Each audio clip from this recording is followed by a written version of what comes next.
Hello students, बेटा हम miscellaneous कर रहे थे चैप्टर 9 की, जिसके 27 क्वेश्चन हम कर चुके हैं। आज हम करेंगे क्वेश्चन नंबर 28। तो 28 जो क्वेश्चन है उसमें हमें दिया हुआ है कि Shamshed Ali buys a scooter for ₹22,000। Scooter ख़रीदा उसने कितने रुपए में? 22,000। यहाँ पर आपको क्या दे रखा है? कॉस्ट दे रखी है स्कूटर की। कितनी कॉस्ट है? 22,000 रुपीज़। ही पेज ₹4,000 कैश। उसने कितना कैश पेड कर दिया? कैश पेड जो है वो दे रखा है यहाँ पे 4,000 रुपीज़। 4,000 उसने क्या कर दिया? कैश पे कर दिया। एंड एग्री टू पे द बैलेंस। जो बैलेंस बच गया, तो पहले आप ये देखिए बैलेंस बच कितना गया। बैलेंस जो अमाउंट है वो कितनी बच गई? इतने रुपए उसे पे करने थे, जिसमें से 4,000 वो पे कर चुका है, तो यहाँ पे 18,000 बच गए। और उसने क्या एग्रीमेंट किया है कि ये जो उसका बैलेंस बच गया ये वो एनुअल इंस्टॉलमेंट्स में पे करेगा ऑफ ₹1,000। कितने कितने की इंस्टॉलमेंट बनाई? 1,000 रुपीज़ की इंस्टॉलमेंट बनाएगी। वो हज़ार रुपये की किस्त भरेगा, तो 18,000 रुपीज़ की 18 किस्त बनेगी। यहाँ पे 18 इंस्टॉलमेंट उसको देनी पड़ेगी 1,000 रुपीज़ की। प्लस साथ में क्या देना पड़ेगा? 10% इंटरेस्ट ऑन अनपेड अमाउंट। जो पैसे अनपेड बच गए, जो अमाउंट अनपेड बच गई, उसको इंटरेस्ट भी पे करना पड़ेगा। कितना इंटरेस्ट पे करना पड़ेगा? 10% एनुअली वो इंटरेस्ट देगा। तो how much will the scooter cost him? जो पीछे आपने 27 क्वेश्चन किया था वैसा ही क्वेश्चन है ये भी। हमें ये बताना है कि उसको कितनी अमाउंट पे करनी पड़ेगी उस स्कूटर के लिए टोटल। तो यहाँ पे देखिए हमारे पास वो पे करेगा भाई, यहाँ पे हमारे 18,000 रुपीज़ पे करेगा। Paid 18,000 rupees in 18 instalments. कितनी इंस्टॉलमेंट बनेंगी उसकी? 18 इंस्टॉलमेंट बनेंगी। 1,000 रुपीज़ की वो इंस्टॉलमेंट अगर देता है तो ठीक है। तो देखिए बेटा यहाँ पे amount paid in first instalment, पहली इंस्टॉलमेंट जब वो देगा तो कितने रुपए पे करेगा? देखो 1,000 रुपये तो इंस्टॉलमेंट के देगा ही। फिर 18,000 अनपेड है ना, अभी तो अमाउंट उसने दिया ही नहीं है। 18,000 रुपये उसके पास बचे हुए हैं जो उसे पे करने हैं। तो इस पर कितना इंटरेस्ट? 10% देगा ऑफ 18,000।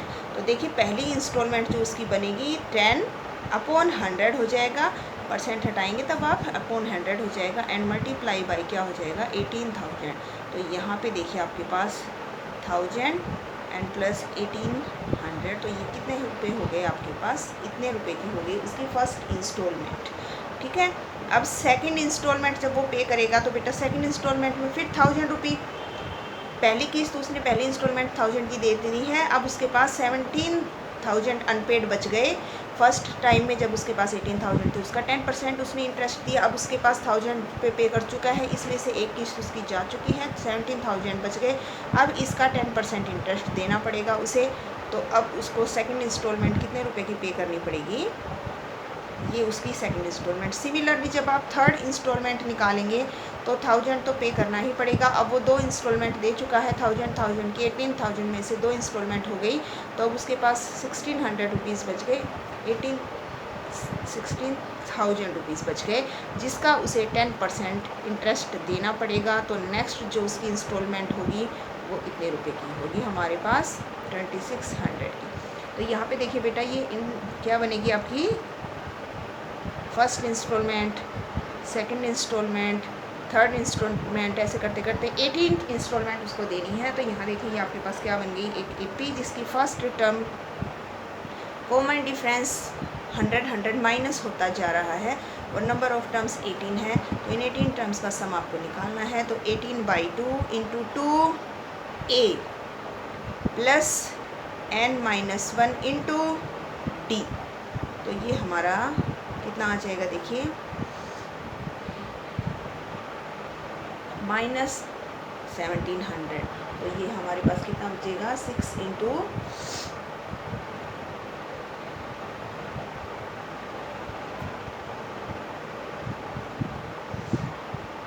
ये आप मल्टीप्लाई कर दीजिए, कितना आ जाएगा?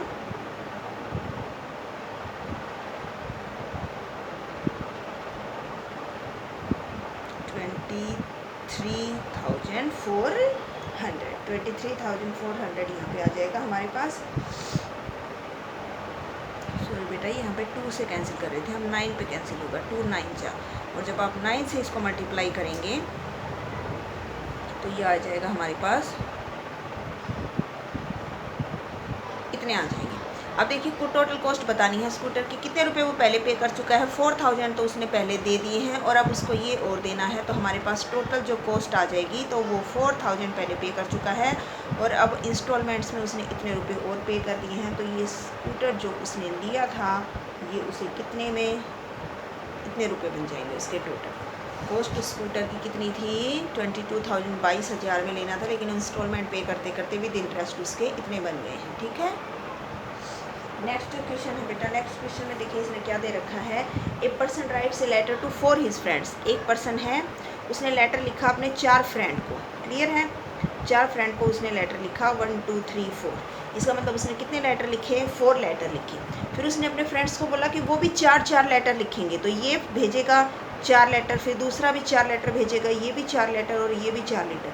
फर्स्ट स्टेप में लेटर गए थे 4 लेटर पोस्ट हुए, सेकंड स्टेप में वो कितने हो गए 16, फिर ये भी आगे 4 लेटर भेजेंगे, ये 4 पर्सन को जो भेजा है इसने 4 यहाँ हो गए। तो इस तरह से नेक्स्ट स्टेप में पहले ने भेजे 4, उन चारों ने फिर 4 तो 4 4 जा 16 हो गया, फिर उन 16 पर्सनस ने फिर पर्सनली हर एक बच्चे ने 4 लेटर भेजे, तो 16 पर्सनस ने कितने लेटर भेज दिए, 16 4 जा 64। ऐसे करते करते इसने कहा था कि कब तक करना है, 8th चेन तक, मतलब ये फर्स्ट स्टेप हो गया, सेकंड स्टेप हो गया, ऐसे करते करते 8 स्टेप्स तक इस चेन को तोड़ना नहीं है।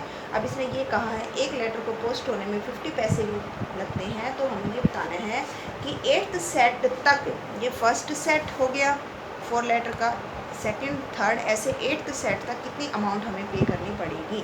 तो ये यहाँ पे बन रही है, देखिए एक जीपी, फर्स्ट टर्म 4 है, कॉमन रेशियो 4 का है, 16/4, 64/4 एंड नंबर ऑफ टर्म्स हैं 8। तो इन 8 टर्म्स में हमें ये देखना है लेटर कितने हो गए टोटल आपके पास, तो a into r raise to the power n minus 1 upon r minus 1 आपको पुट करना है, a पुट कर दीजिए, r raise to the power n 8 है एंड r माइनस 1। तो यहाँ जब आप इसको सिंप्लीफाई करेंगे तो 4/3, और ये बेटा मल्टीप्लाई करना है आपको, 4 रेज़ टू द पावर 8 को आप मल्टीप्लाई करेंगे, ये आ जाएगा आपके पास, तो 4/3 मल्टीप्लाई बाई 6/3 एंड दिस। अब ये आपका क्या हो जाएगा, कैंसिल कर दीजिए, आप इसको कैंसिल करेंगे,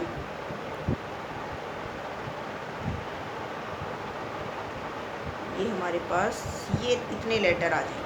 अब कॉस्ट ऑफ 1 लेटर दे रखा है, कॉस्ट ऑफ 1 लेटर, एक लेटर को पोस्ट करने के लिए 50 पैसे, मीन्स आपके पास ₹1/2 लगता है यहाँ पे। तो हमारे पास cost of posting these letters तो कितनी आ जाएगी, आप इसको क्या कर दीजिए, मल्टीप्लाई कर दीजिए, मल्टीप्लाई जब आप इसे करेंगे इतने कॉस्ट आपके पास इन 8 सेट के लेटर्स को पोस्ट करने में लगेगी। ठीक है, अब जो नेक्स्ट क्वेश्चन है हमारा 30 क्वेश्चन, इसमें देखिए क्या दे रखा है, man deposit ₹10,000 in A bank at the rate of 5% simple interest annually. Simple interest लगता है एनुअली, तो देखो बेटा यहाँ पे सिंपल इंटरेस्ट एनुअली लगता है, तो ये तो स्टार्टिंग में अमाउंट पे करी उसने, अमाउंट डिपॉजिट करवाई। अब 1 साल के बाद इंटरेस्ट देखो, अब अगर सिंपल इंटरेस्ट निकालेंगे तो कितना हो जाएगा, इसने हम बोला है रेट 5%, 5% की रेट से जब सिंपल इंटरेस्ट हम निकालेंगे तो 500 रुपीज़ हो जाएगा, कितना हो जाएगा 500। तो 1 साल के बाद अमाउंट कितनी हो जाएगी, 1000 + 500, ये आ गई। फिर नेक्स्ट ईयर फिर 500 प्लस हो जाएगा, क्योंकि बेटा यहाँ पे सिंपल इंटरेस्ट दिया हुआ है, सिंपल इंटरेस्ट हर ईयर 500 का इंटरेस्ट लगेगा, तो प्लस होते जाएंगे 500। तो ये आपके पास देखिए क्या बनेगी, AP, जिसकी फर्स्ट टर्म है 10,000, कॉमन डिफरेंस कितना है 500, AP बनेगी, सिंपल इंटरेस्ट 500 है, तो स्टार्टिंग में 10,000 डिपॉजिट करवाए, 1 साल के बाद आफ्टर 1 ईयर का मतलब है सेकंड टर्म, आफ्टर 2 ईयर का मतलब है थर्ड टर्म। ठीक है, ये स्टार्टिंग में है फर्स्ट ईयर का, आफ्टर 1 ईयर इतनी अमाउंट हो गई, आफ्टर 2 ईयर इतनी अमाउंट हो गई। तो find the amount in 15th year, in 15th year बोला है इसने, 15th ईयर में ये पहले साल की अमाउंट है, ये दूसरे साल में इतने हैं, आफ्टर 2 ईयर मतलब तीसरे साल में इतने हो गए। हमें 15th ईयर में बताना है, इट मीन्स आपको 15th टर्म बतानी है। तो a + 14d करके आप निकाल दीजिए। यहाँ पे आपकी 15th टर्म निकालनी है, आप 15th टर्म नहीं, find the amount in 15th year. In 15th year, पहले साल में आपके पास ये अमाउंट है, दूसरे साल में ये अमाउंट है, तीसरे साल में ये। तो इन 15th ईयर में 15वें साल में कितनी अमाउंट होगी, तो इन 15th ईयर निकालना है, तो 15th टर्म निकाल दीजिए। And also calculate the total amount after 20 year. After 20 year का मतलब है बेटा 21st टर्म निकालनी है, ये ध्यान रखना। देखो ये पहले साल में है, आफ्टर 1 ईयर बोला जाए, अगर आफ्टर 1 ईयर तो 1 साल के बाद तो ये है सेकेंड टर्म आ जाएगी। अब ये पूरी अमाउंट सेकेंड ईयर में चल रही है, दूसरे साल में इतने पैसे थे। आफ्टर 2 ईयर मतलब अब इंटरेस्ट ऐड हो गया, तो अब ये थर्ड टर्म आ गई। तो आफ्टर 20 ईयर बोला है तो ये निकालना है। और इन 20th ईयर बोला जाए, अगर इन 20th ईयर 20वें साल में, तो 20th निकालनी थी। आफ्टर 20 ईयर बोला है तो 21st टर्म निकालनी है। यहाँ इसने इन 15th ईयर बोला था, 15वें साल में। अगर ये बोलता आफ्टर 15 ईयर मीन्स 15 ईयर के बाद, तो हम 16th टर्म निकालते। तो यहाँ वैल्यू पुट करके आप निकाल सकते हैं। ए पता है आपको और डी पता है, कॉमन डिफरेंस। 31st जो क्वेश्चन है इसमें दे रखा है, manufacturer reckons that the value of a machine which cost him rupees. Cost दे रखी है आपको मशीन की, कॉस्ट ऑफ मशीन दे रखा है। यहाँ पे आपको कितनी दे रखी है, 15,625 रुपीज़ कॉस्ट यहाँ पर ये है। इसने बोला है value of a machine which cost him rupees this will depreciate each year by 20%। Depreciate का मतलब होता है बेटा डिक्रीज होना, घट जाना। हर साल जो कॉस्ट है वो डिक्रीज हो रही है 20% से। 20% क्या होती जा रही है, डिक्रीज होती जा रही है। Find the estimated value at the end of 5 years. 5 years के बाद हमें बतानी है। तो देखिए स्टार्टिंग में कॉस्ट ये है, फिर अगर आपको निकालनी हो cost of machine after 1 year, 1 साल के बाद, तो यहाँ पे बेटा डेप्रिशिएट जो हो रही है मशीन, तो कॉस्ट, तो ये वाली कॉस्ट लिखेंगे और यहाँ पे 1 माइनस डेप्रिशिएट हो रही है 20%, इसलिए माइनस का साइन आएगा। 1 - 20/100 अभी इतनी थी, और उसके बाद 20% ऑफ दिस क्या हो जाएगी, डेप्रिशिएट हो जाएगी। जो कॉस्ट है उसका 20%। तो इट मीन्स आप कॉस्ट कैसे निकालेंगे, इसको कैंसिल कर दीजिए, आप 2 से इसको कैंसिल कर दीजिए। एलसीएम जब आप लेंगे तो 5 - 1 4/5 आ जाएगा। तो यहाँ जब आप इसको कैंसिल कर लीजिए चाहे, और अगर कैंसिल ना करें तो एक बार आप इसको एज इट इज़ लिख सकते हैं। फिर यहाँ पे आप लिखेंगे कॉस्ट आफ्टर 2 ईयर्स। तो आफ्टर 2 ईयर्स जब आप लिखेंगे तो कॉस्ट आपको देखिए कैसे लिखनी है, 1 - 20/100 और इसका स्क्वायर आफ्टर 2 ईयर्स में। तो ये आपका कैंसिल होके 1/4 आया था। तो देखिए ये कितना आ जाएगा, एलसीएम लेंगे 4, तो 4 × 4 - 1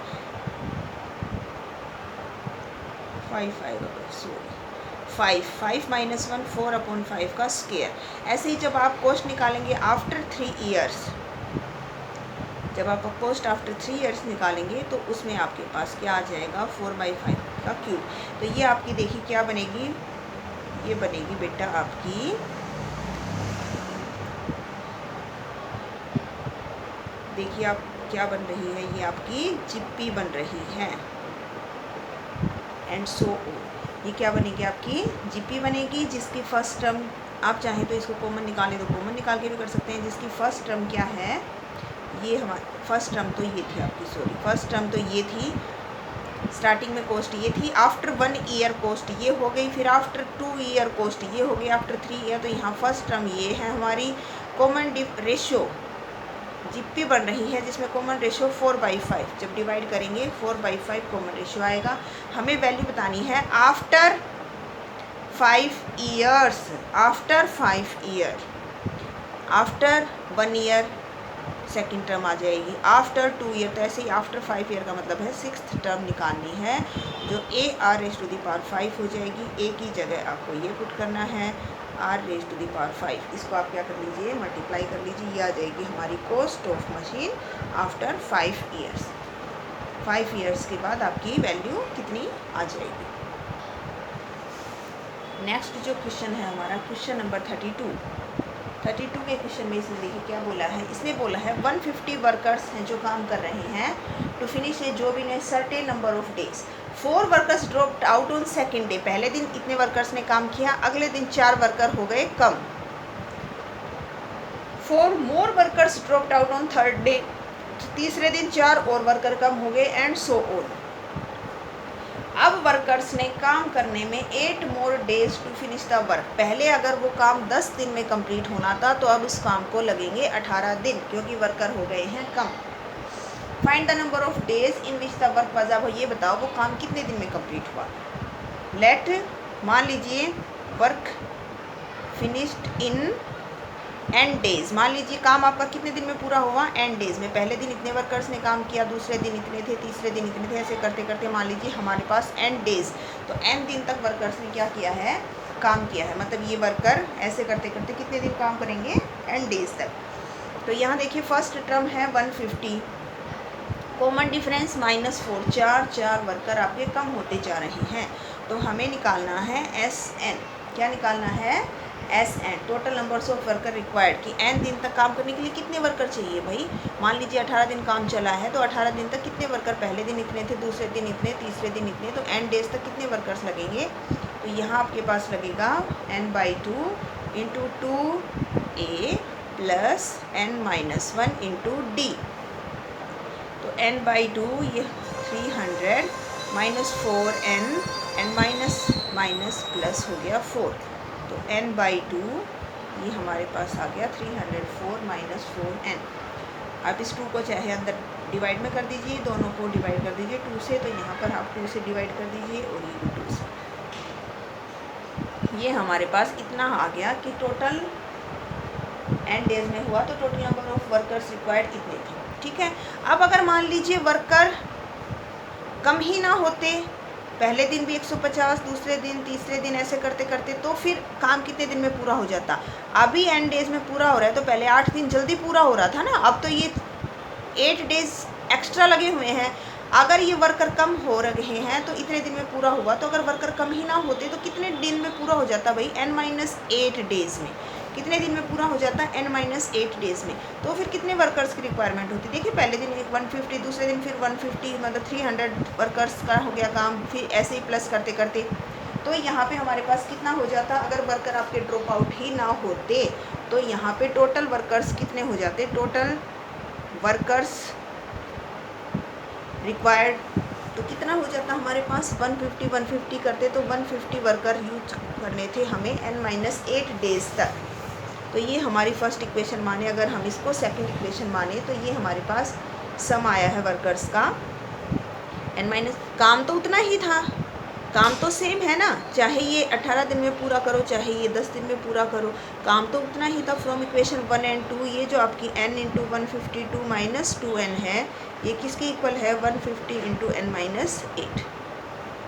काम तो उतना ही करना था, ये कम वर्कर होते गए तो ज़्यादा डेज लग गए, ये अगर वर्कर कम ना होते तो इतने डेज लगते। तो ये हमारे पास दोनों इक्वेशन आ जाएंगी। n को मल्टीप्लाई कर दीजिए, 152n - 2n² is equal to 150n, n- हो जाएगा 1200। ये इधर ले आइए आप, तो 2n² माइनस हो जाएगा 152n, साथ में है 150n और माइनस इक्वल टू 0। तो ये बनेगी equation 2n² - 2n - 1200 is equal to 0। 2 को से आप डिवाइड कर दीजिए, पूरी इक्वेशन में से 2 आप क्या कर लीजिए, कॉमन निकाल लीजिए। अब यहाँ पे इसके क्या बनाने हैं आपको, फैक्टर। तो फैक्टर आप बनाएंगे तो -25 और +24 यहाँ आपके पास फैक्टर्स बनेंगे। तो n की वैल्यू एक आएगी 25, एक -24। ये 0 पुट करेंगे तो 25 आएगा, इसको 0 पुट करेंगे तो -24। It is not possible. तो हमारे पास कितने दिन में काम कंप्लीट होगा, 25 डेज में। ये आपकी मिसलेनियस एक्सरसाइज होती है कंप्लीट। ओके, थैंक यू बेटा।